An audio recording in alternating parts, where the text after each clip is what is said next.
Good morning, all. Miracle Rising. I hope you slept well. I did. Took me a little while to fall asleep. I ain't gonna lie. Took me a little while to fall asleep. 2 Corinthians 5:17. Ooh. If anyone be in Christ, he's a new creation. I have a couple things. So before I went to bed, I saw a video talking about bad actors. Bad actors. I know a little something about bad actors. I think we all do. But I know a little something about bad actors. And then one of my videos, somebody commented Jenner.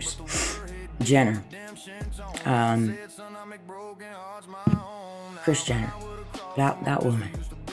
Could you please stay off my For You page? Like, I get it. You got a new product. It makes you look young. And you want it to hit. You want it to go. You want it to fly. But for me personally, I really don't need the product. I appreciate where you're coming from with it. But if you could quit coming on my algorithm every other video, I would greatly appreciate it. Just asking for a friend. It's Christmas time and people don't have the money to buy the products to make them look younger. Embrace getting older. Embrace the wrinkles. Embrace your true, authentic self. Do it. You'll feel good, I promise. Kardashians, they are bad actors, to say the least. I don't even know what they're famous for at this point. I still don't know. I've never really been a big fan of them at all. I'm not a big fan of what they've shoved down our children's throat the last 15 years. I'm not a big fan.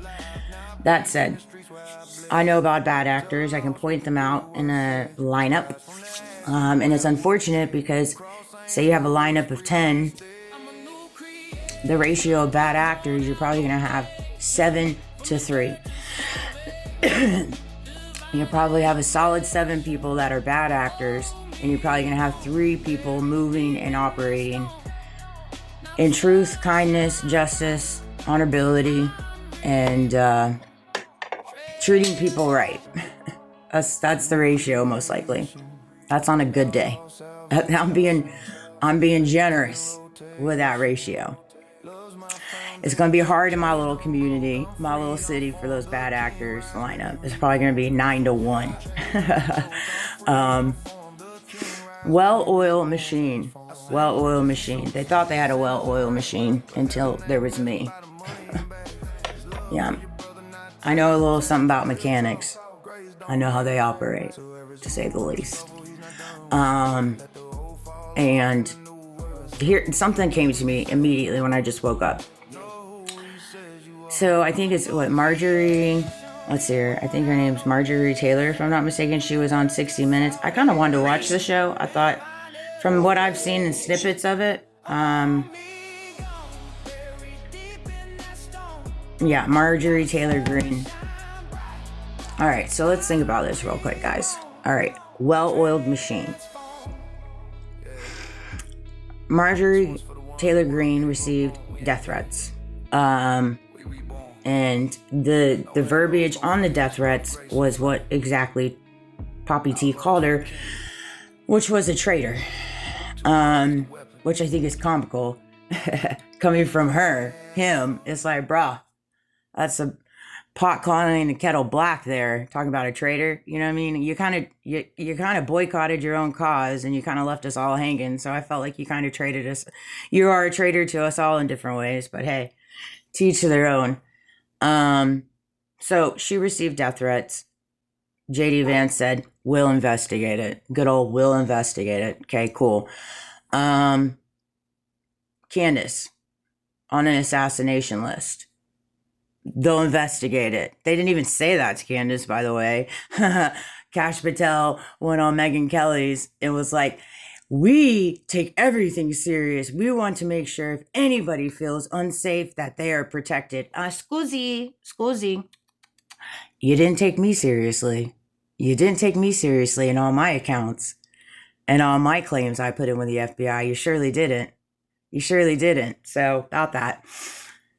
So you didn't take Marjorie Taylor. You didn't take Candace Owens. You're definitely not taking Charlie Kirk's assassination seriously, right? So it's like, interesting. See, I'm really big on patterns and synchronicities. Like, I pick up on things, you know. You don't always have to say something. You just sit back and you watch. You watch how people respond to things. And a lack of response often is a response. I had to learn that the hard way. The hard way. I was so much looking for people to respond for the grossness that was happening to me. I was looking for people to stand up beside me and work with me to figure out what is going on. I was looking for that. I was crying out for that in all different ways. All different ways. From my family, from my friends, the judicial system, my government, you know, and crickets. And now you're seeing it on the front stage happen to many. Why? Because the well-oiled machine is crumbling. It is. Because it is. And I've been saying this for a long time.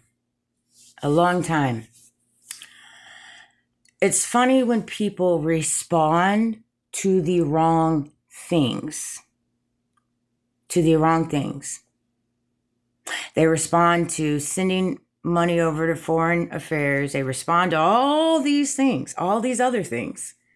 But when it comes to the things that need response, they don't.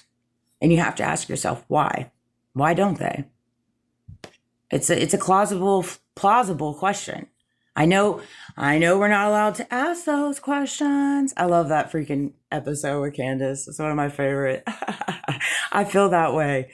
I can't wait to unpack all the things that I've been through in my local school system with my son since he was in 3rd grade. I can't wait to throw shade on that. I can't wait.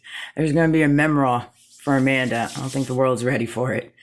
That said, you know, and it's one of those things. It's unfortunate. You know, we thought we lived in a world where decency was a part, and it's just not in a lot of things. Did your kid's life mean more than mine? That came to me last night. Right? Did your kid's life mean more than mine? I had to ask those questions too.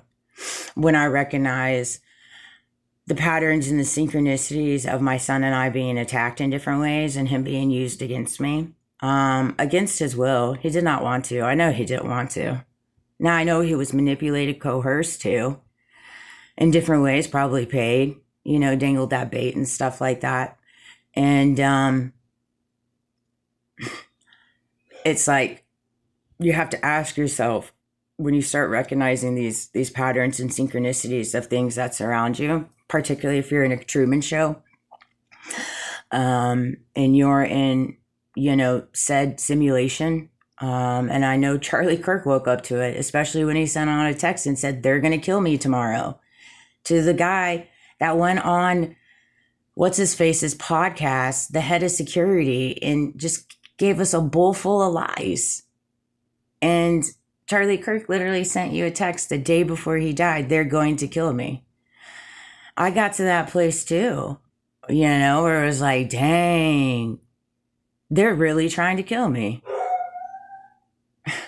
You know, it's a surreal feeling. I don't wish it on anybody to feel that way. They actually did kill Charlie though, in front of us all. But boy, oh boy, that day, if I could just man, let me tell you how much I know that was a hit. That was a hit towards me too. It was. There was this plane that flew over me like 8, 9, 10 times that day. It was so weird. That was a message sent to me too. It definitely was. I see that now. But what it did is it empowered me even more to fight, to walk into the fire, walk into Hell's Kitchen, and look every single one of you guys in your eyes. Every single one of you, the elites, and whoever you consider yourself to be. You know, go Max, and I'm going Max all the way. I love you guys. Have a great day.